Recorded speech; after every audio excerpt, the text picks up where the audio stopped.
This is my pre-Juneteenth training ride at the Collinsville Illinois Trail. It's a conglomerate of trails that stretches as far as Staunton, Illinois, northeast, Belleville, Illinois, southeast, and west, passing St. Louis, ending in Lee Summit, Kansas. It's 585 miles of trail. The Illinois trails are mostly flat, which makes for perfect training. The plan was to do 30 miles, training on functional threshold power, also known as FTP, and cadence, keeping my pace between 17 and 18 miles per hour.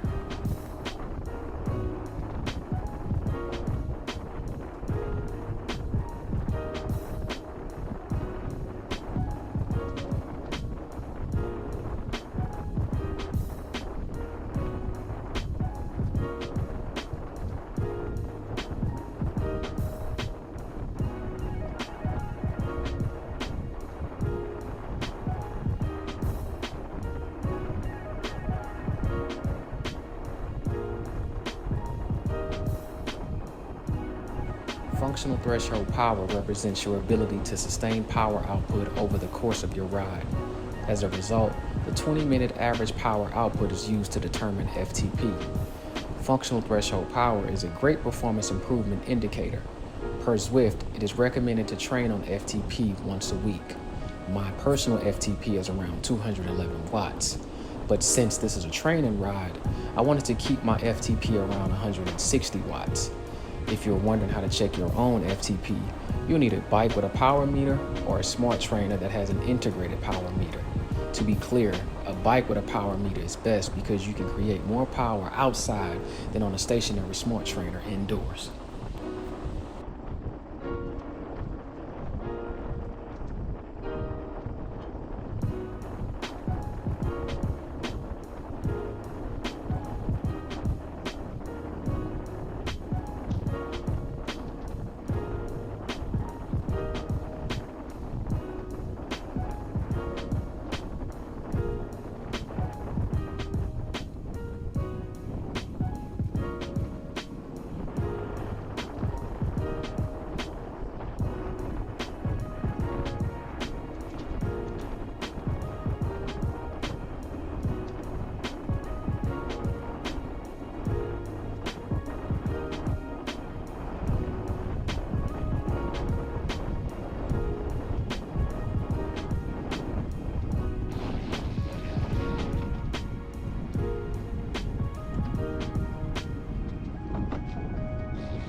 If you watch the speedometer in the lower left corner, you'll notice a range of varying speeds. It'll go to the high 20s to a low 16 mile per hour pace. Saying that to say that even with a decent foundation for cycling, I'll admit, I struggle with cadence. Cadence may seem simple, but it's very complicated and complex. Simply put, cadence is the number of revolutions you pedal per minute. Cadence is a key measurement because it's a vital component for your power output, which directly correlates to the pace or speed. Too fast of a cadence, you'll tire out. Think of a hamster in a wheel. Too slow with your pedal strokes and you'll become the turtle in a race. Per BikeRadar.com, the key to cadence is training and repetition. Cadence varies per person, so there isn't a right or wrong way. The objective is to find what works for you, which is contingent upon how you train.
There's never a dull moment when cycling.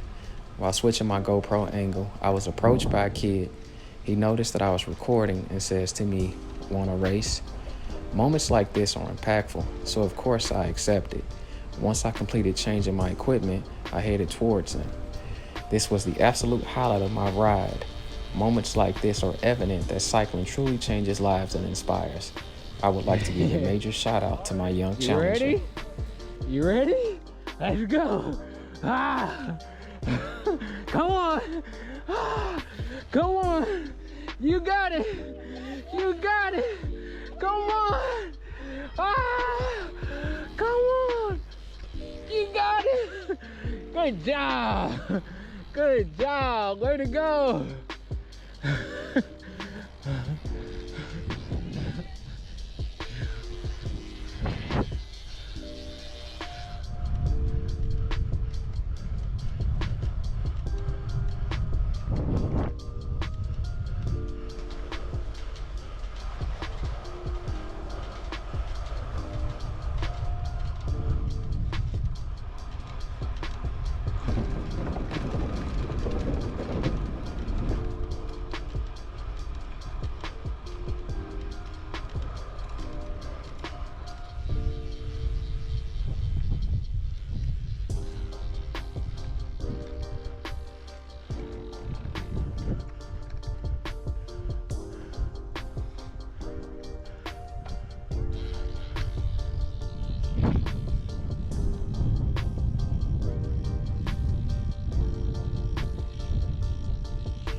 Gravel parts ain't no joke. On gravel roads, the biggest problem is that the skinny tires on road bikes will not handle loose gravel well. You run the risk of slipping or getting a pinch flat. Both are contingent upon speed and impact. Small pebbles on gravel roads are notorious for causing cycling hazards.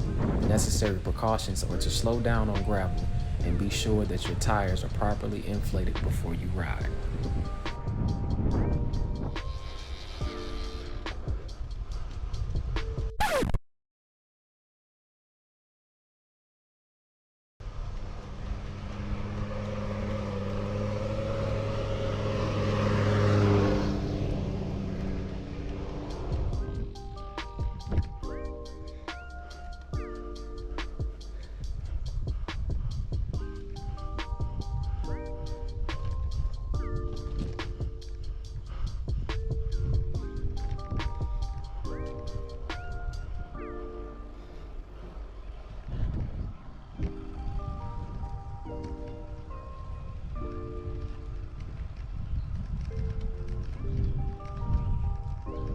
The plan was to maintain a consistent speed, cadence, and power.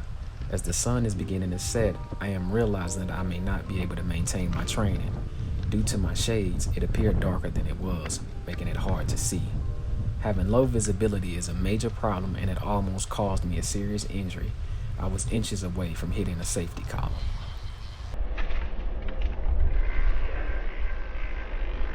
One thing you can't prepare for is nature. I dodged one accident only to run into a swarm of bugs.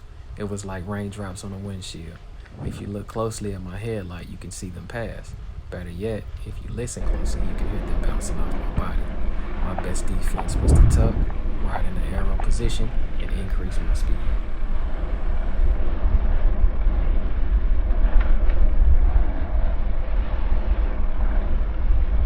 The sun has set. My visibility is almost non-existent.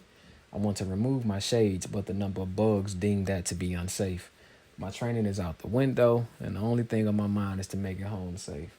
I increased my pace to about 19 miles per hour with sheer focus, grit, and determination. All events considered, nature puts a hanging branch in my pathway. I am unsure of how I managed to dodge it, but I did. I'm saying that to say, attention to your surroundings is paramount to your safety.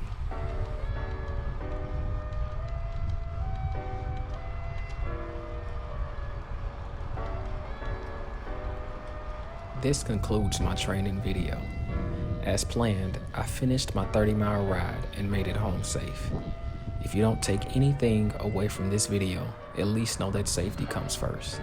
Meaning, while cycling, beware of your surroundings at all times. Make sure you are wearing the appropriate gear and charge all equipment necessary for a safer ride the day before. I hope you enjoyed this video.